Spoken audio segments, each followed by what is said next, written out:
देंगे, तुमको रब हो मेरा, ये शोर मचा देंगे, तुमको रब हो मेरा।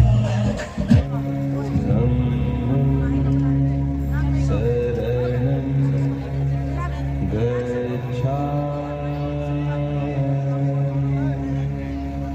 नमस्कार, आप देख रहे हैं एनवी न्यूज 24/7 नीलम बोध के साथ। और साथियों, आज हूं मैं हरियाणा में एक अनोखी पहल होने जा रही है। इससे पहले भी आपने तमाम शादियां देखी होंगी, लेकिन अगर आज की मैं इस शादी की बात करूं तो यहाँ पर कुछ अनोखा हुआ है। और वो अनोखा होने का कारण है क्योंकि कहीं ना कहीं जिन परंपराओं में, जिस संस्कृति में रच बसकर आज तक जो बहुजन समाज के लोग थे वो उस संस्कृति को ढोने का काम कर रहे थे जो उनकी नहीं थी।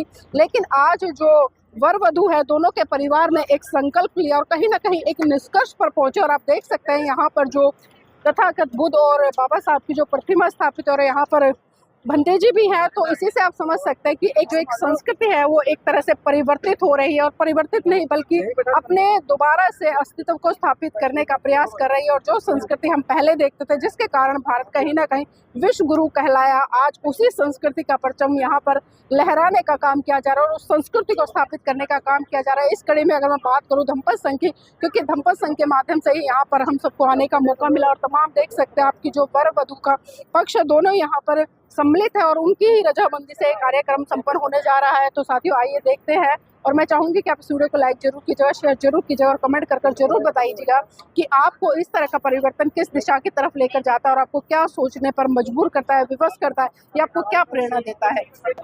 बौद्ध धर्म दुनिया का एक सबसे खूबसूरत धर्म, सबसे वैज्ञानिक दृष्टिकोण लिए हुए, मानवता का कल्याण की भावना लिए हुए, ऐसा अद्भुत, ऐसा सुंदर, ऐसा धर्म दुनिया में कहीं और देखने को नहीं मिलता। भाग्यशाली है भारत भूमि, जिसको बुद्ध के दर्शन हुए और बुद्ध के धम्म के लाभ से लाभान्वित होने का गौरव प्राप्त हुआ। बौद्ध रीति से विवाह करके आज यह परिवार भी अपने आप को गौरवान्वित महसूस कर रहा है। आज दो परिवारों के बीच एक मधुर संबंध स्थापित होने जा रहा है। ये मधुर संबंध बुद्ध की शिक्षाओं के अनुसार किया जाएगा।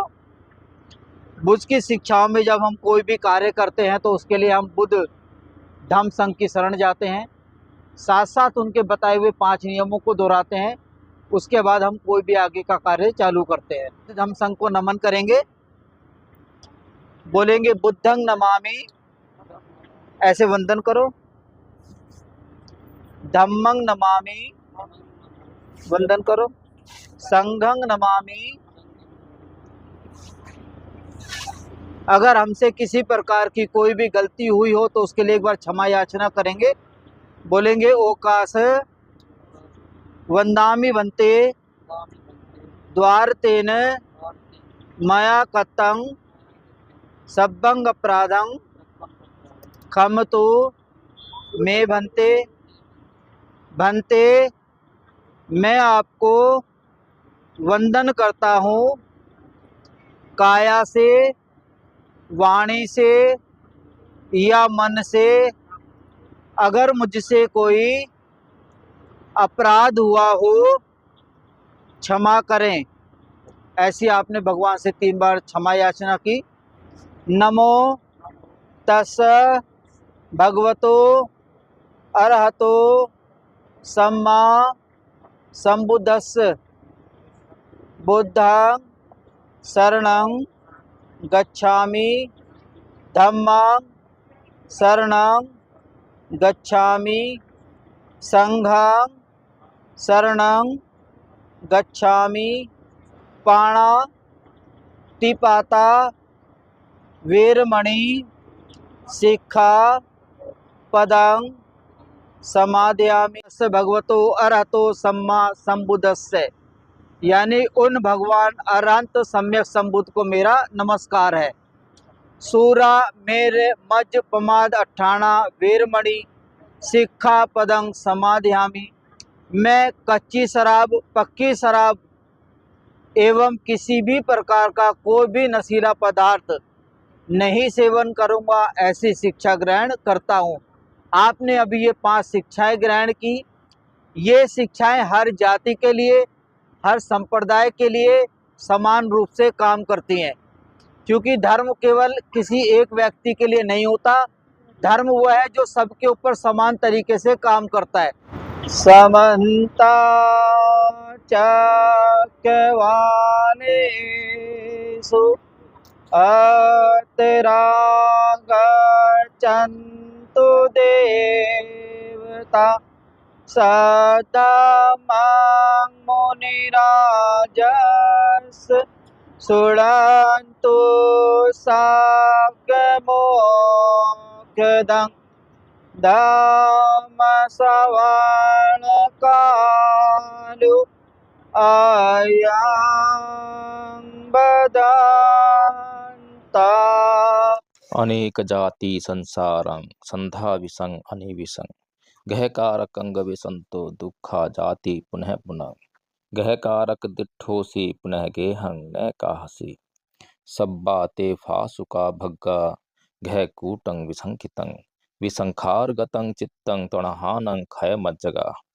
हे ग्रहकारक, मैंने तुझे देख लिया है, अब फिर तू घर नहीं बना सकेगा।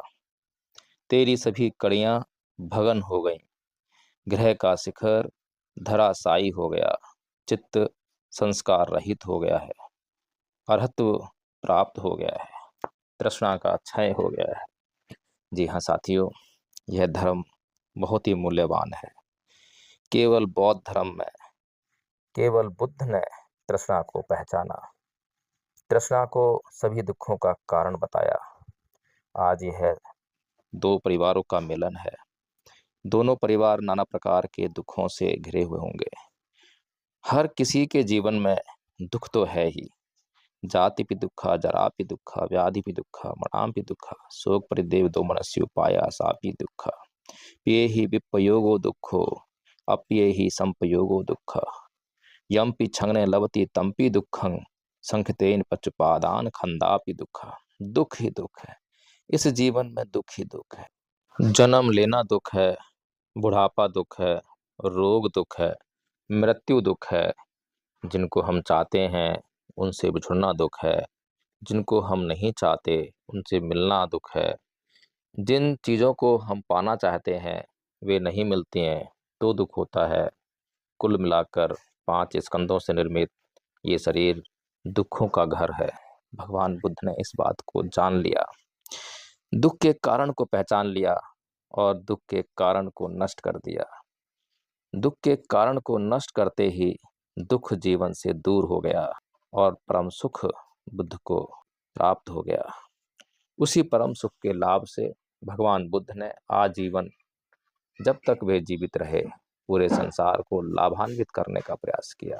यहाँ साथियों, इस वैवाहिक जोड़े से भी यही अपेक्षा की जाती है कि अपने जीवन में आने वाले दुखों को पहचाने, दुख को पहचानते ही दुख के कारण को पहचाने और अपने सम्यक प्रयासों से उस दुख के कारण को नष्ट कर दें, दुख का अंत कर दें और वे एक सुखी वैवाहिक जीवन जीकर अपने जीवन में अपना मंगल करें, अपने परिवार का मंगल करें, अपने समाज व अपने राष्ट्र का मंगल करें, इस दुनिया का मंगल करें।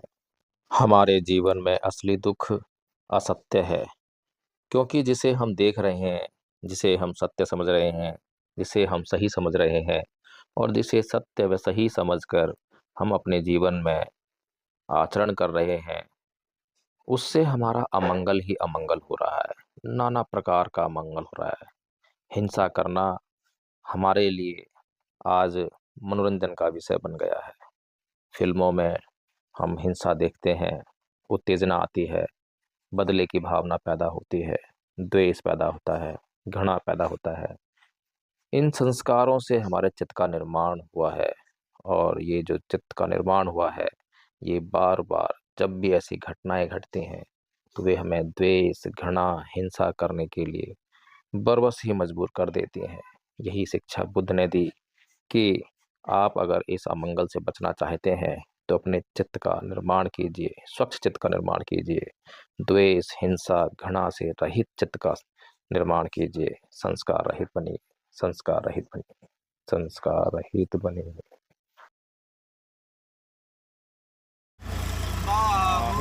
सहस्रमभिनिर्मितसायुधान्तं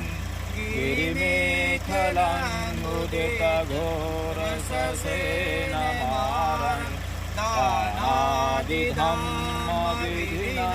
जित्वा मुनीन्दु तं तेजसा भवतु ते जयमङ्गलानि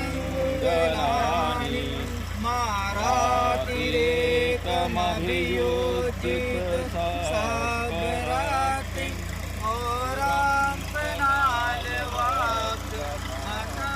औराम्पनालवाक्यमनदयार्थं कान्ति सुदान्तविधिना जित्वा मुनीन्दो तं तेजसा भवतु ते जयमङ्गलानि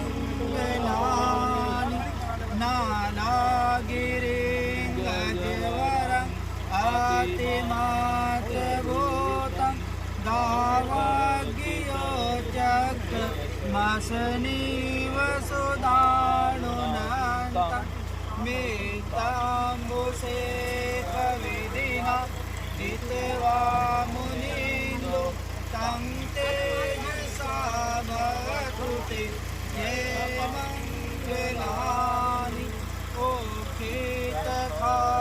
ओखेतखागमकियात् सुदानुनन्तं धावन्ति योजनपदाङ्गुलिमालवन्तं एधिविसङ्कातमनु जित्वा मुनीन्दो तं तेजसा भवतु ते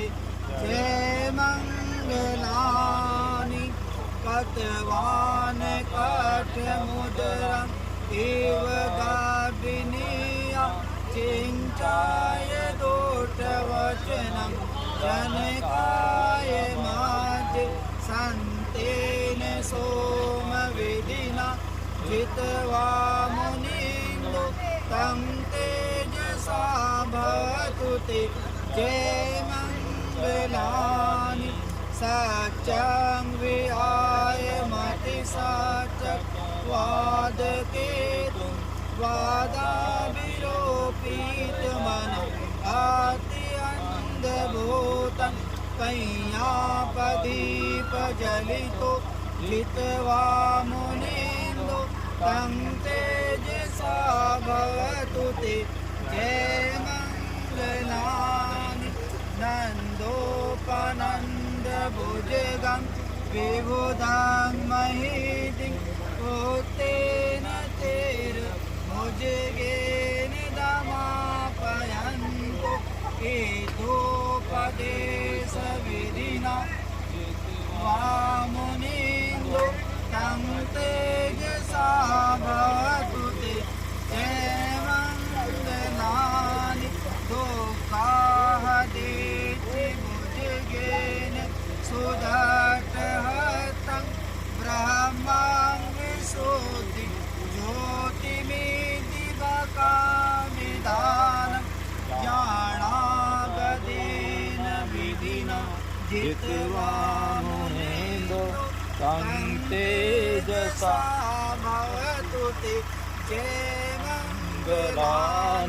भवतु सर्वमङ्गलं रक्षन्तु सर्वदेवता सर्वबुद्धानुभावेन सर्वधम्मानुभावेन सर्वसङ्घानुभावेन सदा सोति भवान्तु